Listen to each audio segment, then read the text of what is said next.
औज़ुबिल्लाहि मिनश्शैतानिर्रजीम बिस्मिल्लाहिर्रहमानिर्रहीम सल्लल्लाहु अलैहि वसल्लम। वाटर सॉल्युबल को वाटर सॉल्युबल क्यों कहते हैं? क्योंकि हमने पहले भी डिस्कस किया है on the basis of solubility कि विटामिन्स किस तरीके से एब्जॉर्ब होते हैं बॉडी में, ये डाइजेस्ट किस तरीके से होते हैं, ट्रांसपोर्ट किस तरीके से होते हैं, स्टोर बॉडी में किस तरीके से होते हैं और बॉडी से एक्सक्रीट किस तरीके से होते हैं। ये on the just like fats, ये सारी जो फिनोमिना है ये उस तरीके से होंगे, या जस्ट लाइक वाटर जो है ये जो है एटीट्यूड ऑप्ट करेंगे। तो वाटर सॉल्यूबल में सारे विटामिन जो हैं वो मोस्टली जो है इजीली एब्जॉर्ब हो जाते हैं बॉडी में, इजीली ट्रांसपोर्ट होते हैं और इजीली स्टोर भी होते हैं, और इनकी स्टोरेज कैपेसिटी वैसे इतनी ज़्यादा नहीं होती, जस्ट लाइक अनलाइक फैट्स। ये एक्सेप्ट फ्रॉम विटामिन B12 जो है उसकी स्टोरेज बहुत ज़्यादा है बॉडी में, लॉन्ग टर्म स्टोरेज में है, ये इजीली बॉडी से एक्सक्रीड हो जाते हैं। और इसी बेसिस पे जब नेक्स्ट डे जो है इसकी कोई आप थेरेप्यूटिक प्रिपरेशन लें तो नेक्स्ट डे हमारे पसीने में भी, हमारी सांस में भी और यूरिन में इसका कलर भी आता है और स्मेल भी आती है। तो इसी वजह से इसकी टॉक्सिसिटी इतनी ज़्यादा नहीं होती, क्योंकि बॉडी इजीली इसको एक्स्ट्रा अमाउंट को इजीली एक्सक्रीट कर देती है। सिवाय एक विटामिन वाटर सॉल्युबल के, जो बाकी वाटर सॉल्युबल विटामिन्स हैं उनकी टॉक्सिसिटी लेवल्स इतने नहीं हैं। Generally speaking, unlike fat soluble vitamins जिसमें हमने काफ़ी डाइवर्सिटी देखी थी कि वो हार्मोन लाइक भी एक्ट कर रहे हैं, ग्रोथ रेगुलेटर एक्ट कर रहे हैं, और विटामिन के को हमने देखा था कि वो कोएंजाइम के तौर के ऊपर भी एक्ट कर रहा है। जो वाटर सॉल्युबल विटामिन्स हैं वो मोस्टली जो है वो एज ए को फैक्टर यानी कि एक एंजाइम में या तो एम्बेडेड होंगे या एज ए को एंजाइम्स एक्ट करते हैं। और आपको पता है कि ये सपोज ये एंजाइम है, तो अगर को एंजाइम नहीं होगा एंजाइम का तो एंजाइम एक्ट नहीं करेगा मोस्ट ऑफ टाइम। अगर एंजाइम एक्ट नहीं करेगा तो जो रिएक्शन को वो कैटलाइज कर रहा है वो रिएक्शन जो है कंप्लीट नहीं होगा, सबस्ट्रेट ही रहेगा। यानी कि हीम एंड ग्लोबिन की अगर हम बात करें तो ग्लोबिन की प्रोडक्शन नहीं होगी, हीम की प्रोडक्शन आप आयरन में देख चुके हैं, या ग्लोबिन की प्रोडक्शन में हमने देखा था डिफरेंट एंजाइम इन्वॉल्व हैं। उन एंजाइम के एज ए को एंजाइम जो है वो विटामिन्स डिफरेंट जो है वो रोल प्ले करते हैं। हम बात कर रहे थे अगर कोई एंजाइम नहीं होंगे तो एंजाइम नहीं काम करेंगे, एंजाइम काम नहीं करेंगे तो रिएक्शन नहीं होगा, रिएक्शन नहीं होगा तो प्रोडक्ट नहीं बनेगा, अगर प्रोडक्ट नहीं बनेगा तो उस प्रोडक्ट की बॉडी में डेफिशिएंसी हो जाएगी, और वो प्रोडक्ट की डेफिशिएंसी होगी तो डिजीज मैनिफेस्टेशन होगी। सपोज हीमोग्लोबिन की बात करते हैं, अगर ग्लोबिन की प्रोडक्शन में किसी किस्म की डेफिशिएंसी रह जाएगी, या हीम जिसमें आयरन का रोल है, आयरन आप नहीं लेते, माइक्रोन्यूट्रिएंट्स आप पढ़ चुके हैं, तो हीमोग्लोबिन नहीं बनेगी, हीमोग्लोबिन नहीं बनेगी तो अनीमिया हो जाएगा। ठीक है, अनीमिया होगा तो बॉडी ठीक तरीके से, इंसान ठीक तरीके से काम नहीं कर सकेगा। तो जस्ट टू एस्टेब्लिश कि कोएंजाइम अगर नहीं होंगे यानी कि विटामिन्स अगर नहीं होंगे तो बॉडी की किसी न किसी तरीके से मैनिफेस्टेशन डिजीज की कंडीशन में हमें नजर आएगी। वाटर सॉल्युबल में सबसे पहले हम नॉन बी कॉम्प्लेक्स शुरू करते हैं जो कि विटामिन सी है। विटामिन सी को एस्कॉर्बिक एसिड कहते हैं, और इसका बॉडी में पैटर्न वही है कि सोर्सेज क्या हैं, प्रिंसिपल इसका मेटाबॉलिज्म क्या होगा, इसके प्रिंसिपल फंक्शंस क्या होंगे, और डेफिशिएंसी की वजह से डिजीजेस क्या क्या होंगी, ये सब हम डिस्कस करेंगे। और एक कोविड में इसका बहुत इंपॉर्टेंट रोल आ रहा था तो वो भी हम डिस्कस करेंगे। विटामिन सी के लिए एक अगर कॉमन टर्म हम यूज करें, from common cold to cancer, इसकी जो रेंज है वो बहुत ज़्यादा है। जो बॉडी में जिन डिजीजेस को इफेक्ट करते हैं वो सिंपल कॉमन कोल्ड से लेके कैंसर तक के जो मूजी मर्ज हैं उसमें हम विटामिन सी का रोल देखते हैं। इसी वजह से जो मैंने अभी बात की from common cold to cancer, तो कॉमन कोल्ड जो है आपको पता है सर्दियों में आता है, तो बड़े बुजुर्गों को यही कहना है कि मौसम के फल खाया करें। तो आप देखें कि सिट्रस फूड जो है मोस्ट ऑफ टाइम जो विटामिन सी के रिच सोर्सेज हैं, जिसमें सबसे रिचेस्ट सोर्स जो है वो ग्रेप फ्रूट या चकोतरा है, तो वो हमें सर्दियों में ही मिलता है। ठीक है, तो सर्दियों में जितने ज़्यादा हम सिट्रस फूड लेंगे उतना ज़्यादा विटामिन सी लेंगे। विटामिन सी लेंगे तो विटामिन सी हमें जो हमारा कॉमन कोल्ड है या वायरल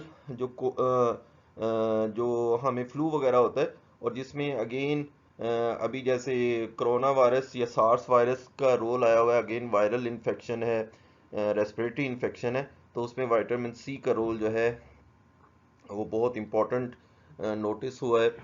तो जितने भी सोर्सेज है इसके सिट्रस सोर्सेज हैं मोस्ट ऑफ टाइम। गर्मियों में लेमन आ जाता है, लेकिन इसके अलावा ब्रोकली में भी इसका सोर्स है। कॉमन प्रिपरेशंस जो हम बचपन से देखते आ रहे हैं, CSC जो है हर किसी ने देखी होगी, इसमें विटामिन सी का रिच सोर्स होता है। खट्टी मीठी गोलियां जो हैं वो बच्चों को आइडिया होता है, बड़ी बड़ी ये गोलियां हैं, सी कॉन के नाम से है, ये पिछले दिनों बड़ी शॉर्ट रह गई है ये सी कॉन जो है, और ब्लैक में भी मिलती रही है कोरोना के सीज़न में। तो ये सब सोर्सेज जो हैं विटामिन सी के कॉमनली हम अपने इर्द गिर्द देखते आए हैं, और अभी तक हमें ये फेमिलियर है ये सब चीज़ें।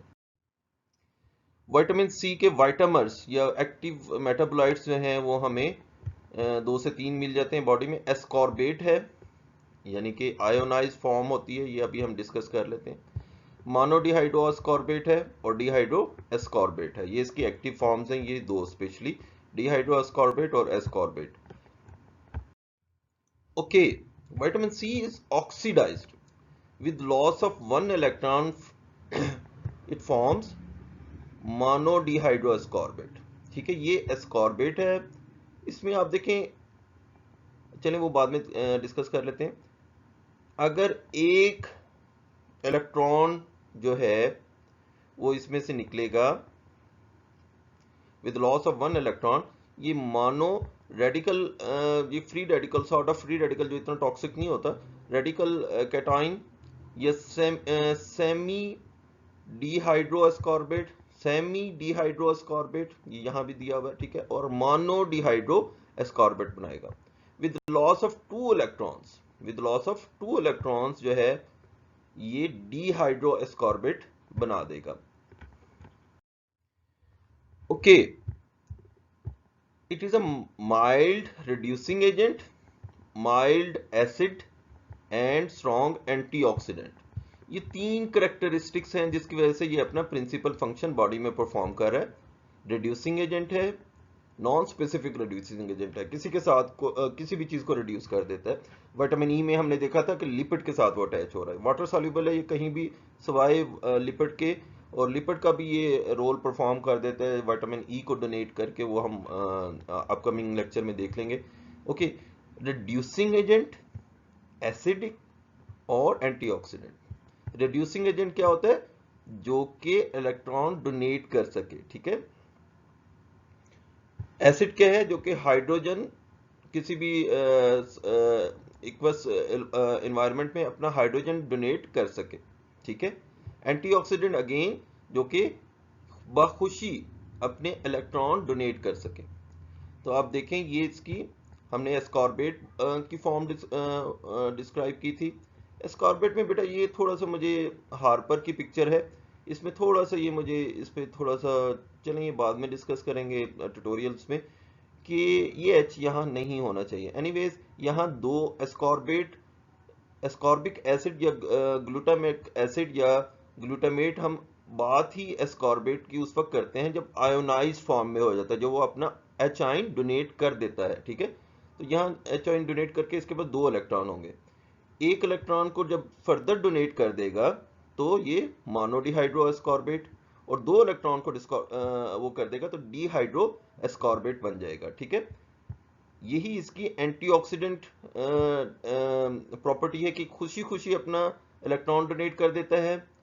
यही इसकी एसिडिक फॉर्म है कि ये अपना हाइड्रोजन, एक इसमें हाइड्रोजन ऐसा होता है जो कि लूजली बाउंड होता है और वो एक्वस एनवायरनमेंट में डिटैच हो जाता है इससे। और यही इसकी रिड्यूसिंग कैपेसिटी भी है कि इलेक्ट्रॉन जो है अपना इजीली डोनेट करता है। चलें रिड्यूस फॉर्म, ये देखें आप, एस्कॉर्बेट की रिड्यूस फॉर्म और ऑक्सीडाइज फॉर्म। ये जो पिक्चर है ये बेसिकली ज़्यादा एलेबोरेट करती है। यहाँ जो डबल बॉन्डिंग, ये जो आप दो लाइनें देख रहे हैं, ये डबल बॉन्ड नहीं है, ये सिंगल लाइन इसकी जो रिएक्टिवनेस को शो कर रही है कि इसके ऊपर सिंगल इलेक्ट्रॉन है और इसके ऊपर कंप्लीट इलेक्ट्रॉन अभी है, तो जिसकी वजह से ये स्टेबिलिटी को शो कर रही है।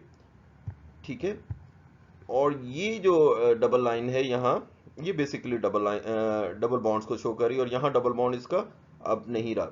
तो अब देखें ऑक्सीडाइज फॉर्म, ये ऑक्सीडाइज हो गए, अपने 2 इलेक्ट्रॉन दे दिए हैं, और रिड्यूस फॉर्म, दोनों फॉर्म्स में ये रह सकता है बॉडी में, ये मिलती हैं हमें।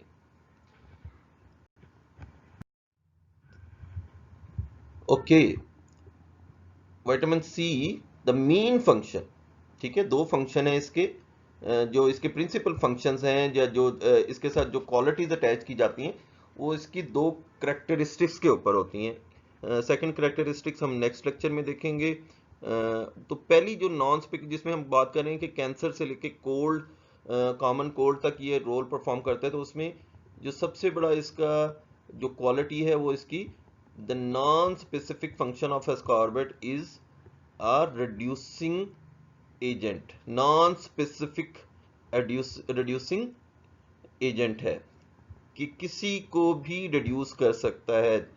ऑक्सीडेशन और रिडक्शन दोबारा रिकॉल कर लेते हैं कि ऑक्सीडेशन क्या होता है। Oxidation is a loss of electron और increase in the oxidation state of an atom, anion or of a certain atoms in a molecule. और रिडक्शन क्या है, गेन ऑफ इलेक्ट्रॉन्स, ठीक है, और decrease in oxidation status in an ion or in an atom of a molecule. ठीक है, आप देखें कि एक रिड्यूसिंग एजेंट क्या है। विटामिन सी को क्या कह रहे हैं बार बार कि ये नॉन स्पेसिफिक रिड्यूसिंग एजेंट है।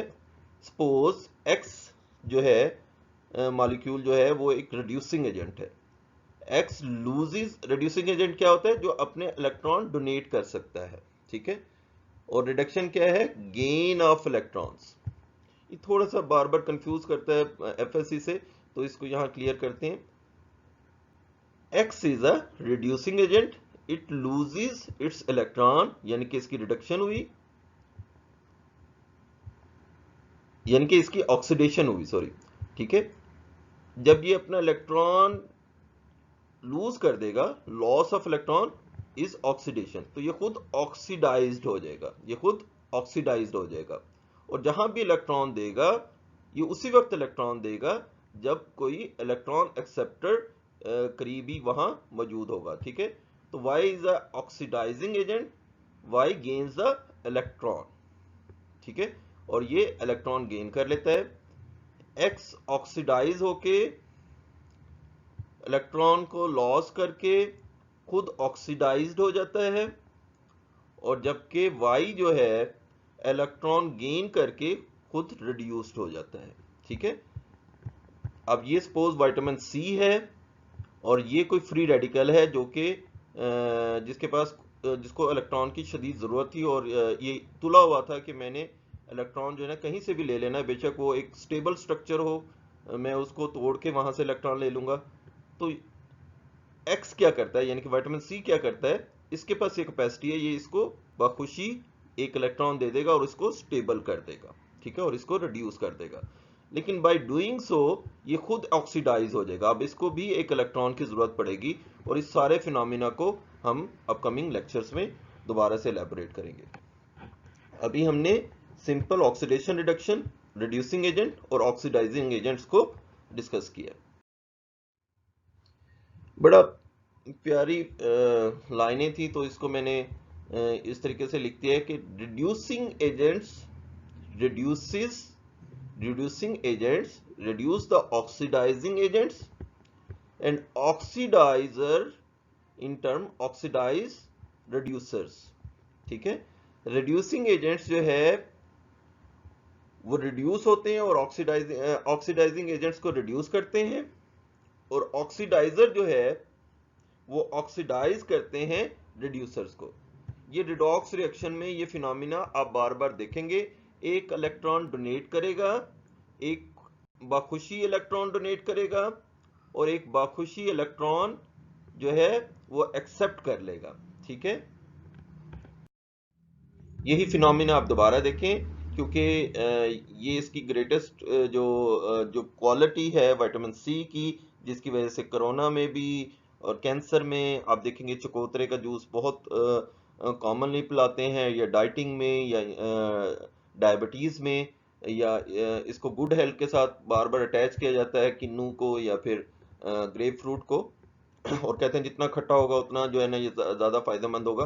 तो ये इसकी जो क्वालिटी है, as a reducing agent electron donate कर देना और दूसरे को स्टेबल कर लेना। ठीक है, ये इसकी बड़ी और नॉन स्पेसिफिकली करता है, ये नॉन स्पेसिफिकली करता है। विटामिन ई के केसेस में हमने देखा था वो मोस्ट ऑफ टाइम टारगेट कर रहा होता था लिपिड पेरोक्सीडेशन को। यहाँ ये लेक्चर खत्म करते हैं। The non-specific function of ascorbate is a reducing agent।